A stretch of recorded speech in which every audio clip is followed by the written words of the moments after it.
तो इजराइल में बदली हुई रणनीति ने कितना बदलाव लाया है ये तो आप देख चुके होंगे, लेकिन अब राजनीति में अपनाई जाने वाली रणनीति की बात कर लेते हैं। भारत के 3 राज्यों में बीजेपी ने बहुमत हासिल कर लिया है। तीनों राज्यों में 3 कद्दावर चेहरे पहले से मौजूद हैं, लेकिन बावजूद इसके बीजेपी की तरफ से अब तक सीएम के चेहरे का ऐलान नहीं हुआ है। हालांकि ये चौंकाता है क्योंकि राजस्थान में वसुंधरा राजे, मध्य प्रदेश में शिवराज सिंह चौहान और छत्तीसगढ़ में रमन सिंह ताकतवर फेस हैं। तो अब सवाल यह भी है कि आखिर इतनी देरी क्यों? क्या 2024 की रणनीति के तहत कोई फैसला होना है या फिर इस बार तीनों राज्यों में बीजेपी सरप्राइज फेस वाली जो परिपाटी है उस पर आगे बढ़ेगी? जवाब इस रिपोर्ट में।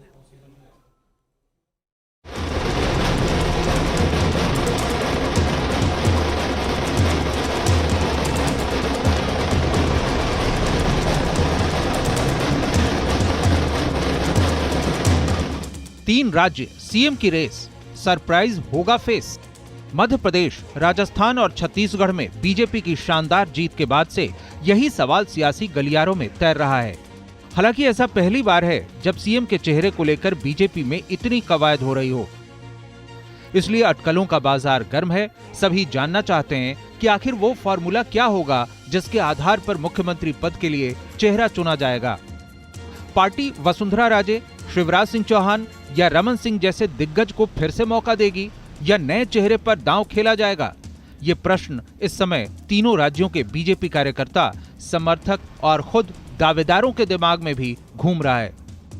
सोमवार को वहाँ विधायक दल की मीटिंग रखी गई है और मुझे दायित्व है तो मैं वहाँ जाऊँगा और मेरी आशा है जैसे हरियाणा, जैसे भारतीय जनता पार्टी के किसी भी प्रदेश के अंदर सर्वसम्मति से जो भी फैसले होते हैं तो सर्वसम्मति से फैसले होंगे।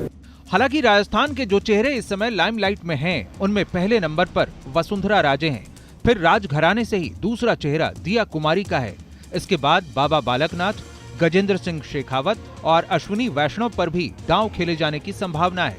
मध्य प्रदेश में भी यही स्थिति है। यहाँ शिवराज सिंह चौहान का चेहरा पहले स्थान पर माना जा रहा है। इसके बाद प्रहलाद पटेल, कैलाश विजयवर्गीय, नरेंद्र सिंह तोमर और ज्योतिरादित्य सिंधिया को भी सीएम पद का दावेदार माना जा रहा है। बात छत्तीसगढ़ की करें तो यहाँ पूर्व मुख्यमंत्री रमन सिंह अब भी पहले नंबर पर हैं। इसके बाद अरुण साव, रेणुका सिंह और विष्णुदेव साय का नाम रेस में अनुमानित है। हमारा एक संकल्प है कि सभी 29 लोकसभा की सीटें मध्य प्रदेश की भारतीय जनता पार्टी जीते और 29 के 29 सांसद मोदी जी के गले में कमल की फूल की माला पहनाए, पूर्ण बहुमत यहाँ मिले, इसके लिए अभियान शुरू हुआ है। और विकसित भारत संकल्प यात्रा यह भारत सरकार का बहुत ही महत्वाकांक्षी और व्यापक कार्यक्रम है। इस यात्रा के माध्यम से सारे देश को भारत को विकसित भारत बनाने के लिए संकल्पबद्ध करना है।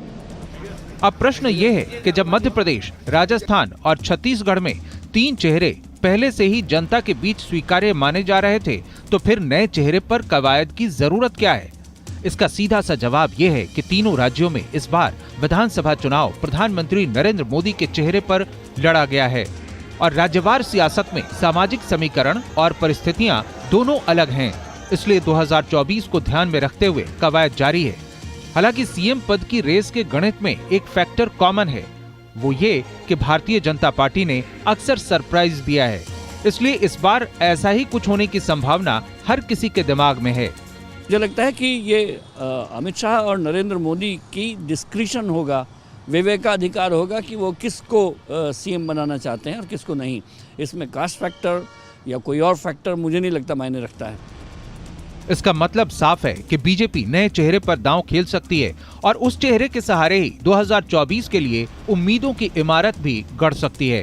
हालांकि ऐसा करने से पहले पार्टी इस रणनीति के असर का पहले ही आकलन करने में लगी है। यही वजह है कि सीएम के लिए अभी तक चेहरा तय नहीं हुआ है।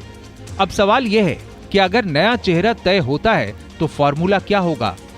मुमकिन है कि 2024 के चुनाव के लिए बंधी उम्मीद के अनुरूप काम करने वाला चेहरा चुना जाए, जो पार्टी और जनता के बीच परफॉर्मेंस के मोर्चे पर खरा उतरे, जातीय प्रतिनिधित्व के समीकरण पर भी बिल्कुल फिट बैठे और प्रदेश में एक प्रभावशाली जनप्रिय व्यक्ति के रूप में पहचाना जाए।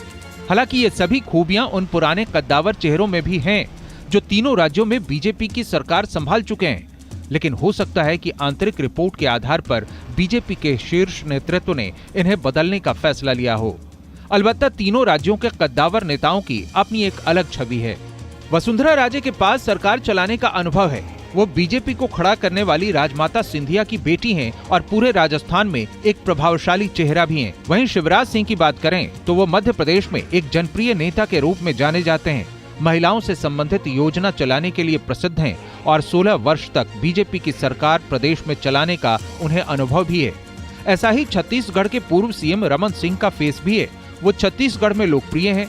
उन्होंने खाद्यान्न सुरक्षा देने के लिए एक बड़ी योजना शुरू की, जिससे उन्हें चाउल वाले बाबा का नाम भी मिला और उनके पास 15 साल सरकार चलाने का अनुभव भी है। यानी इन चेहरों को सीधे दरकिनार नहीं किया जा सकता, क्योंकि ये प्रदेश के ताकतवर चेहरे हैं जो पूरे प्रदेश की जनता के बीच पैठ रखते हैं। लेकिन बीजेपी का अपना एक रिकॉर्ड है। ये रिकॉर्ड खास तौर पर 2014 के बाद और भी मजबूत हुआ है। रिकॉर्ड है सरप्राइज फेस का। 2014 में नरेंद्र मोदी के प्रधानमंत्री बनने के बाद गुजरात में एक surprise CM face Anandiben Patel का था। इसके बाद 2016 में भी विजय रूपाणी को गुजरात का सरप्राइज सीएम बनाया गया और 2021 में भी गुजरात में दावेदार चेहरों को छोड़कर भूपेंद्र भाई पटेल को मुख्यमंत्री पद सौंपा गया।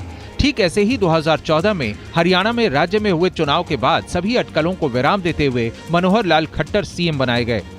बात झारखंड की करें तो 2014 में बीजेपी ने चुनाव जीतकर यहां बिल्कुल नए चेहरे रघुवर दास को मुख्यमंत्री बनाया। यही एक्सपेरिमेंट देवभूमि उत्तराखंड में भी हुआ। त्रिवेंद्र सिंह रावत के बाद मार्च 2021 में बीजेपी ने तीरथ सिंह रावत को सीएम पद की कमान सौंप दी। इसके बाद 2021 में ही जुलाई के महीने में पुष्कर सिंह धामी को सीएम फेस बना दिया।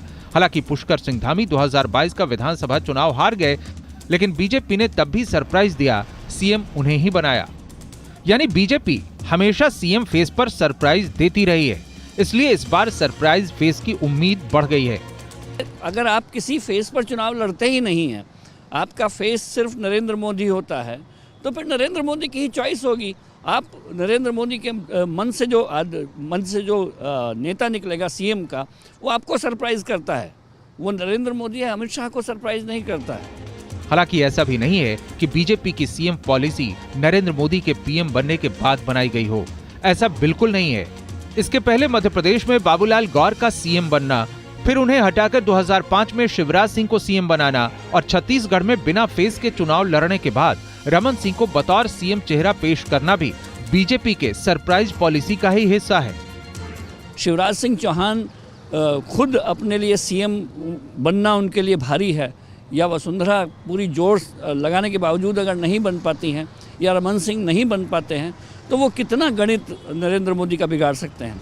हालांकि इस बार रणनीति अलग है। नए चेहरे मिशन 2024 में फिट बैठने के लिए चुने जा सकते हैं और तय है कि राज्य से केंद्र का गणित आसान बनाने वाले हर समीकरण पर इन चेहरों को परखा गया होगा। हालांकि अनुमानित पर्दे के पीछे के ये चेहरे अब जल्द ही सामने होंगे। Team news nation.